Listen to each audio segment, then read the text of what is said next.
नमस्कार, आरपी किचनमध्ये आपलं स्वागत आहे. तर मी आज शाबू बटाटा चकली बनवणार आहे. यासाठी इथं बटाटे घेतलेले आहेत. तर एकदम छोट्या आकाराचे बटाटे आहेत. 300 ग्राम बटाटे आहेत ही. तर धुवून घेतले होते सुरुवातीला. आता 1 ते 1.5 गिलास पाणी टाकून घ्यायचं याच्यामध्ये टाकून आणि मध्यम गॅसवर 3 शिट्ट्या करून घ्यायच्यात.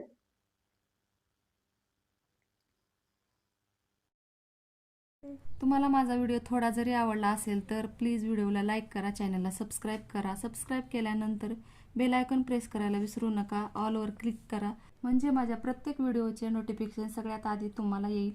हाईप या ऑप्शनवर क्लिक करून जे काही पॉईंट्स असतील ते द्यायला मात्र विसरू नका. तुमचे एक लाईक, एक सबस्क्राईब आणि या हाईपचे पॉईंट माझ्यासाठी खूप महत्त्वाचे आहेत आणि छानशी कमेंट करा. चला रेसिपीकडे वळूया. आता इथं रात्री भिजत घातला होता ही शाबू. आता ही शाबू 200 ग्राम आहे. आता एकदम छान असा ही शाबू पण भिजलेला आहे. आता इथं बटाटे पण शिजलेले आहेत बघू शकता. 3 शिट्ट्या झालेल्या आहेत. आता ही एका चाळणीमध्ये काढून घ्यायचे. तर एकदम मऊ असे बटाटे शिजले. आता ही थंड झाल्यावर वरचं साल काढून घ्यायचे.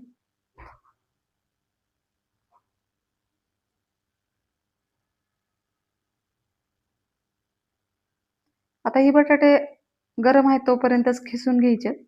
तर सर्व बटाट्याचे साल काढून झालेलं आहे. आता गॅसवर कढई ठेवलेली आहे. आता 200 ग्राम शाबूला मी 1 ग्लास पाणी टाकलेलं आहे कढईमध्ये. आता हे पाणी उकळल्यावर याच्यामध्ये लाल तिखट, चवीनुसार मीठ टाकायचे.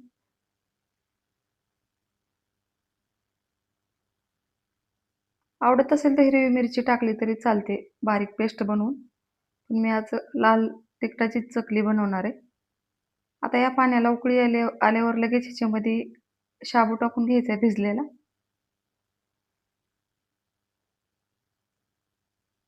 आता ही शाबू एकदम छान असा शिजवून घ्यायचा आहे.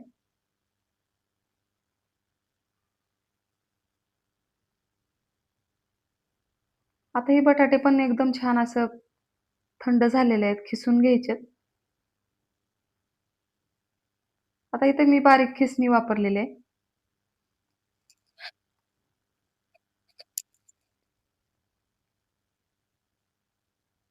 आता इथे बटाटे खिसून झालेले आहेत.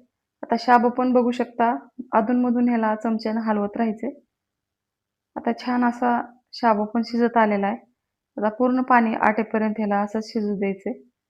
आता इथे बटाटे पण खिसून झालेले आहेत. आता या शाबूमध्ये टाकून घ्यायचे. आता मी इथं गॅस बंद केलेला आहे.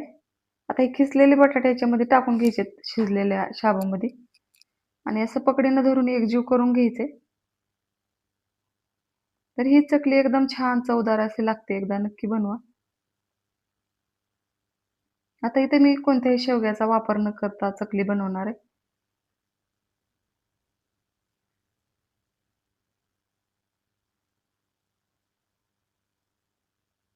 आणखीन थोडंसं मीठ टाकणार आहे चवीनुसार. थोडंसं मीठ कमी जर शिजताना जर कमी टाकलेलं असेल तर थोडंसं टाकून घ्यायचे. आता हे छान असं एकजीव झालेलं आहे बघू शकता. एकदम घट्ट झालेलं आहे.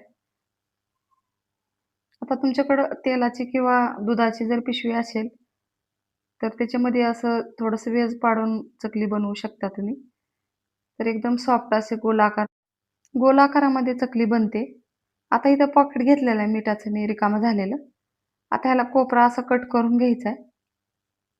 थोडंसं मोठ्या साईजमध्ये घ्यायचं आहे कारण नंतर वाळल्यानंतर एकदम बारीक चकली बनते. पण असं लवकर चकली बनवता येते अशा पद्धतीने जर बनवली तर. आता ही मिश्रण थंड झाल्यावर पण चकली तुम्ही बनवू शकता. तर अशा पद्धतीने मी भरून घेतलेलं आहे. आता इथं मोठं मेनकापड आतरून घ्यायचे आणि सावलीला चकली बनवून घ्यायची. बघू शकता एकदम गोल आकारामध्ये चकली बनते. तुम्हाला कोणत्या आकारामध्ये बनवायची त्या आकारामध्ये तुम्ही बनवू शकता. तर या पद्धतीने मी इथे चकली बनवत आहे. आता ही चकली उन्हात वाळत घालायची नंतर. 2 उन्हं देऊन याला छान असं कडक वाळवून घ्यायचंय.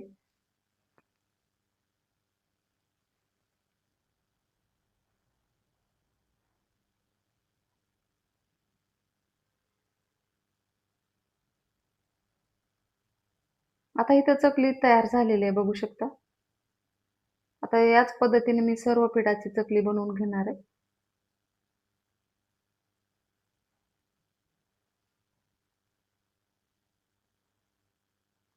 आता इथं बघू शकता एकदम छान अशी चकली वाळलेली आहे. 2 दिवस ऊन देऊन घेतलेलं आहे मी या चकलीला.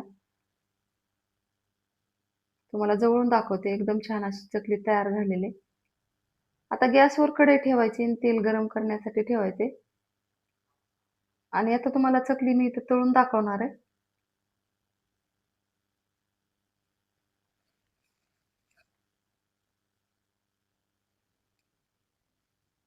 सुरुवातीला थोडंसं चकलीचा तुकडा टाकून बघायचा आहे. तेल गरम झाल्यानंतर चकली टाकायची तळायला. तर बघू शकता एकदम छान असं टम्म फुगलेलं आहे. बारीकच तुकडा टाकलेला होता मी.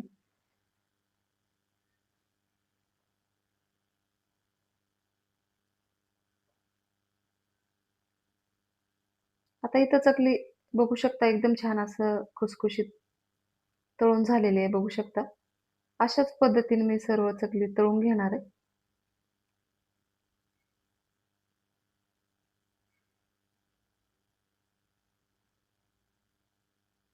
तर बघू शकता एकदम छान अशी खुसखुशीत चकली तयार झालेली आहे. धन्यवाद.